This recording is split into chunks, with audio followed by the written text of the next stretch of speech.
अर्थशास्त्र विषय में प्रकरण 4 पुरवठो जेने अंग्रेजी में આપણે સપ્લાય તરીકે ઓળખીએ છીએ। પ્રકરણ 3 માં આપણે માંગને અસર કરતા પરિબળો, માંગનો નિયમ, વિસ્તરણ, સંકોચન એ શીખી ગયા। તો આપણે એ પ્રકરણમાં જોઈ ગયા કે બજાર આધારિત અર્થતંત્રમાં વસ્તુની કિંમત નિર્ધારણ વસ્તુની માંગ અને પુરવઠા દ્વારા નક્કી થાય છે।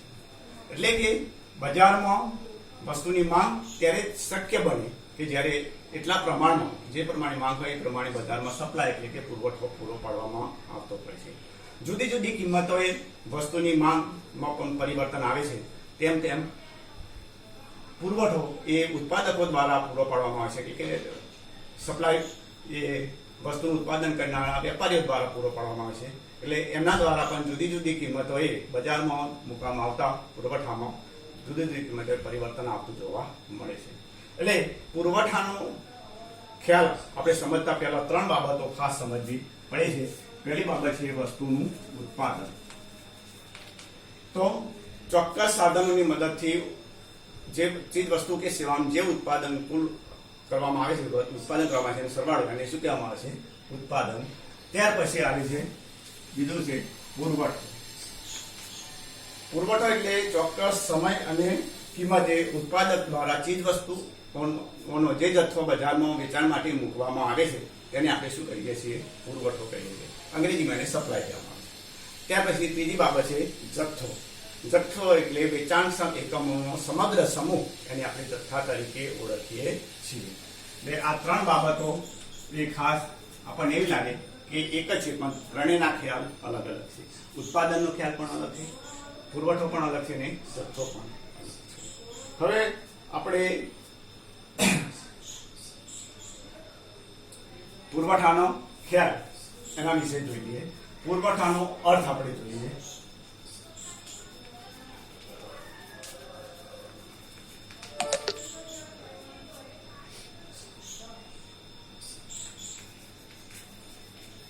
ચોક્કસ સમય અને કિંમતે ઉત્પાદકો દ્વારા વસ્તુઓનો જે સમૂહ વેચવા માટે મૂકવામાં આવે તેને પુરવઠો કહે છે। આ સામાન્ય રીતે પુરવઠાની એક અર્થ અથવા વ્યાખ્યા કે ચોક્કસ સમય અને ચોક્કસ કિંમતે ઉત્પાદકો દ્વારા વસ્તુઓનો જે સમૂહ વેચવા માટે બજારની અંદર મૂકવામાં આવે છે તેને પુરવઠો તરીકે ઓળખવામાં આવે છે। હવે આ વ્યાખ્યામાં 3 બાબતો ખાસ અગત્યની છે। એક તો છે કે વેચવાની તૈયારી।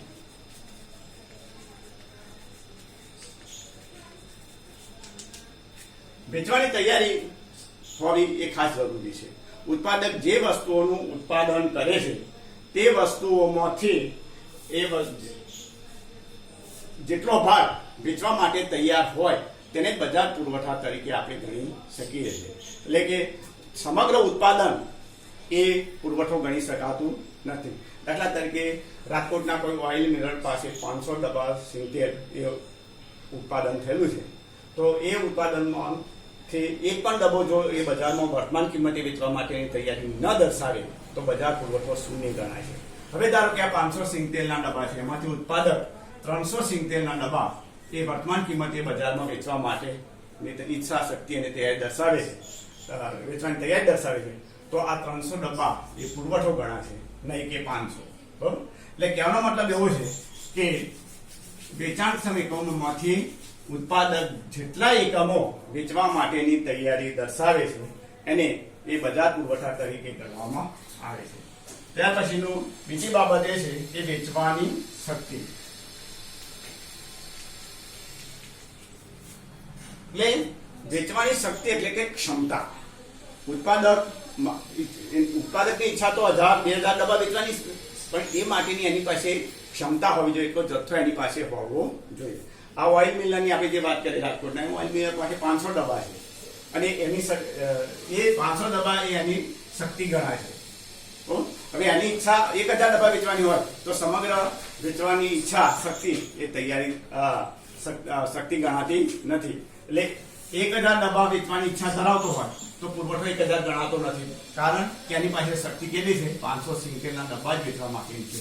એટલા માટે આપણે જોઈએ તો જેટલા ઉત્પાદનનો જથ્થો હોય એટલી જ એની શક્તિ એ ગણાય છે. અને ત્યાર પછી ત્રીજી બાબત એમાં વેચવાની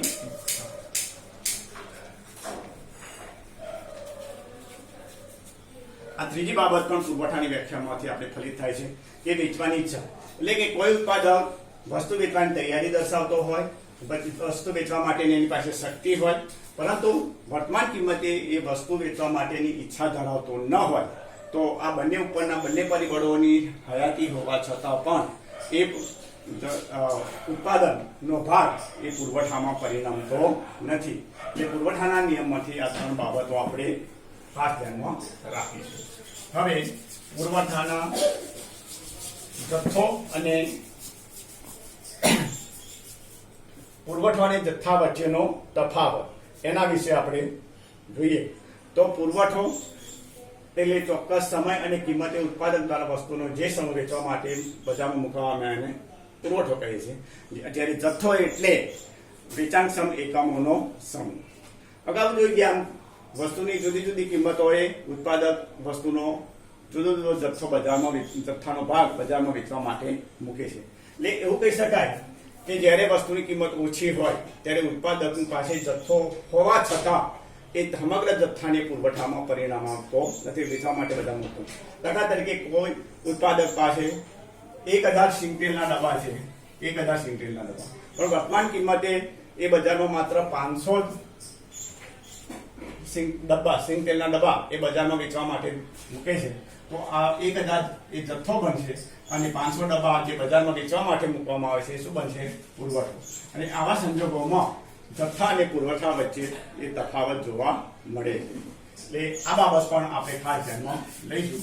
હવે પુરવઠાના જે આ વ્યાખ્યા છે એના આધારે પુરવઠાને અસર કરતા પરિબળો.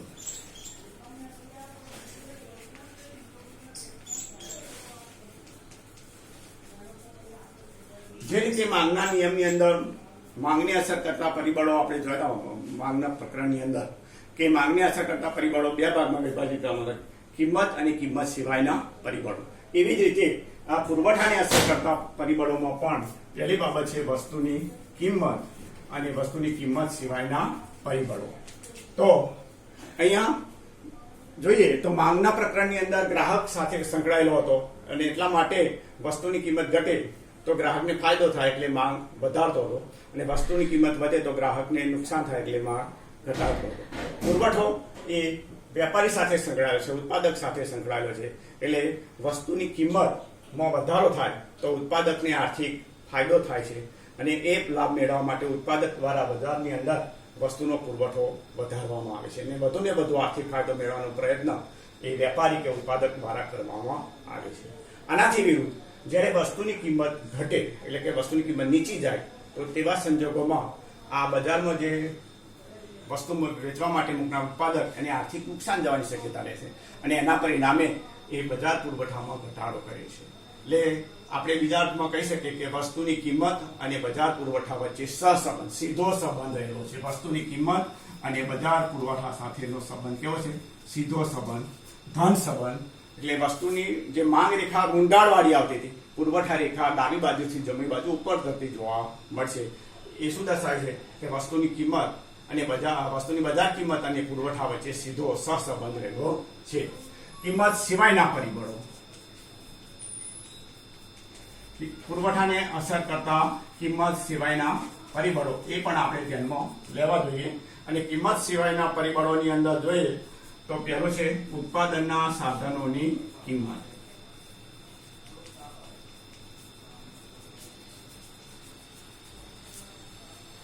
ઉત્પાદનના સાધનો એ પુરવઠા પર અસર કરનારું એ મહત્વનું પરિબળ છે.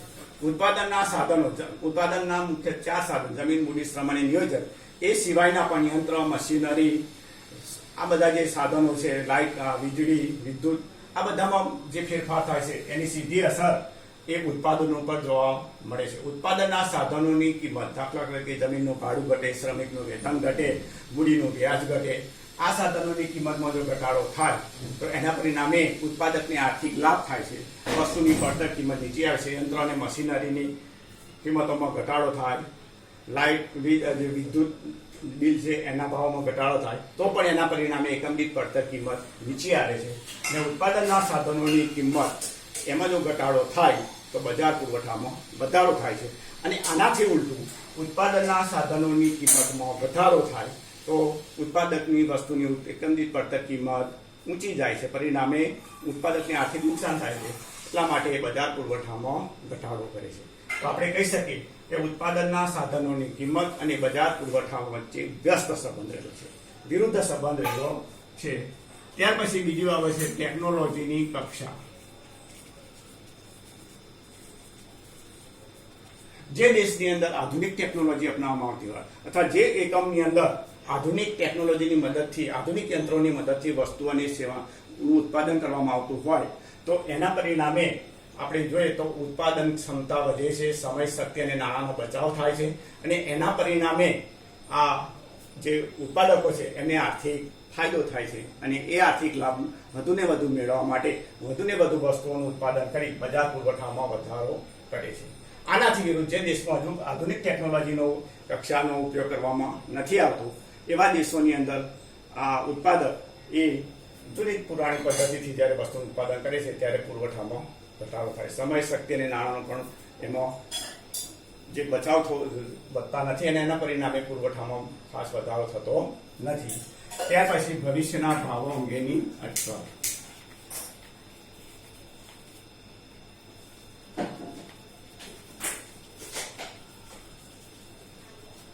ભવિષ્યના ભાવો એ પણ પુરવઠાને અસર કરતો એક મહત્વનું પરિબળ છે.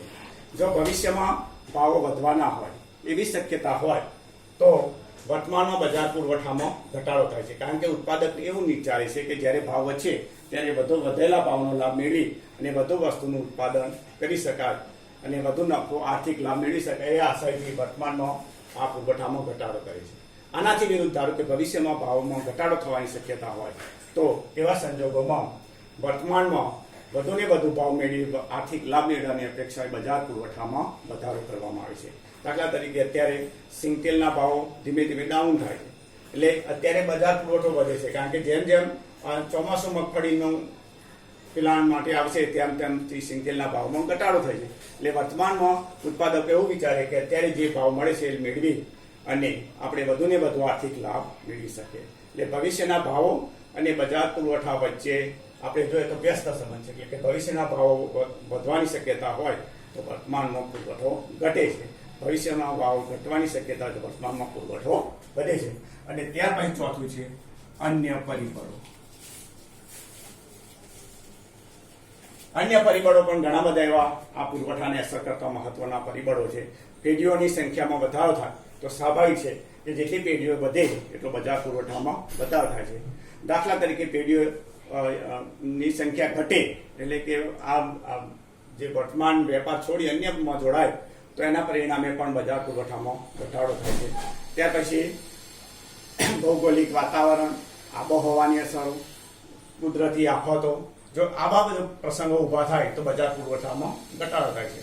દાખલા તરીકે અત્યારે વિશ્વ મહામારી એ કોરોનાના પરિણામે જોઈએ તો વસ્તુઓના ઉત્પાદનમાં ઘટાડો થયો છે અને એના પરિણામે પણ બજાર પુરવઠામાં એ ઘટાડો થતો જોવા મળે છે. ત્યાર પછી રાજકીય સ્થિરતા એ પણ, ત્યાર પછી યુદ્ધ જેવી પરિસ્થિતિ, આવી જે પરિસ્થિતિઓ ઉદ્ભવે છે ત્યાર પછી આપણે જોઈએ તો હુલ્લડો ફાટી નીકળવા, આવા જે માનવ સર્જિત જે સમસ્યા ઉદ્ભવે છે એવા સમયની અંદર પણ બજાર પુરવઠામાં ઘટાડો થાય છે. તો આજે આપણે આ પુરવઠાનો અર્થ અને પુરવઠાને અસર કરતા પરિબળો વિશે ફરીથી આપણે જ્યારે મળીશું ત્યારે વ્યક્તિગત પુરવઠો, બજાર પુરવઠો, પુરવઠાનો નિયમ, પુરવઠા વિધેય એના વિશે જોઈશું. નમસ્કાર.